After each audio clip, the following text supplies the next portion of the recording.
Hi, this is Anuhya, speech language pathologist, Nizamabad. So ఈరోజు ఒక call receive చేసుకున్నాను.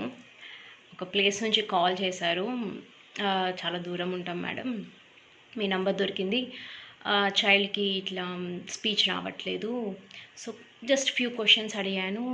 దాన్ని అడిగింది ఏంటంటే ఏమైనా స్క్రీన్ డిపెండెన్సీ, స్క్రీన్ ఏమైనా చూస్తాడా, టీవీ ఫోన్ ఏమైనా చూస్తాడా అంటే, అవును మేడం ఫోన్ బాగా చూస్తాడు, ఫోన్ బాగా అలవాటు ఉంది, పొద్దున్న లేచినప్పటి నుంచి ఫోన్తోనే ఉంటాడు, పడుకునే ముందు కూడా ఫోన్ చూస్తాడు, రాత్రి కూడా చాలా లేట్గా పడుకుంటాడు, ఎక్కువగా ఫోన్తోనే ఉంటాడు. సో సుమారుగా ఎన్ని గంటలు, ఎన్ని అవర్స్ మొబైల్తో ఉంటాడు అంటే 7 to 8 hours మొబైల్తోనే ఉంటాడంట. సో బయట ఆడుకోవడం కానీ ఇలాంటిది ఏమీ లేదు. సో చాలా కౌన్సిలింగ్ చేశాను, సార్ మీరు మొబైల్ యూసేజ్ స్టాప్ చేసేయాలి, ఎందుకంటే చైల్డ్కి స్క్రీన్ డిపెండెన్సీ ఉంది, దానివల్లే స్పీచ్ రావట్లేదు. స్క్రీన్ కూడా సడన్గా స్టాప్ చేయొద్దు, మొబైల్ సడన్గా లాగేసుకుంటే పిల్లలు ఇంకా వేరే బిహేవియర్ ఇష్యూస్ చూపిస్తారు, behaviour problems.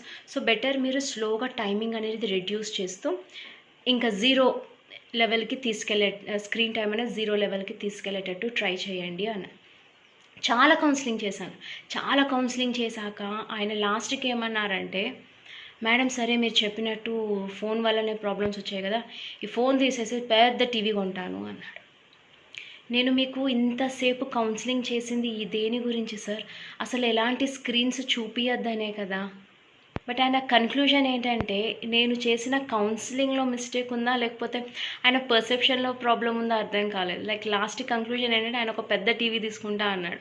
So I said పెద్ద టీవీ కాదండి, అసలు screen, any screen, TV, mobile, laptop, tab, iPad ఏది కూడా అసలు స్క్రీన్ అనేది కాదు.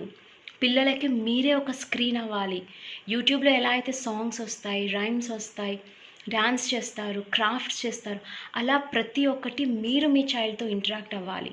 మీరు చైల్డ్కి ఒక స్క్రీన్ అవ్వాలి, కానీ చైల్డ్కి ఇలాంటి టెక్నాలజీతో ఉన్న స్క్రీన్స్ పెట్టకండి. హ్యూమన్ బీయింగే ఒక టెక్నాలజీగా మారి వాళ్ళ ముందు యాక్టింగ్ చేయండి. సో ఇది జరిగిన కౌన్సిలింగ్ ఈరోజు.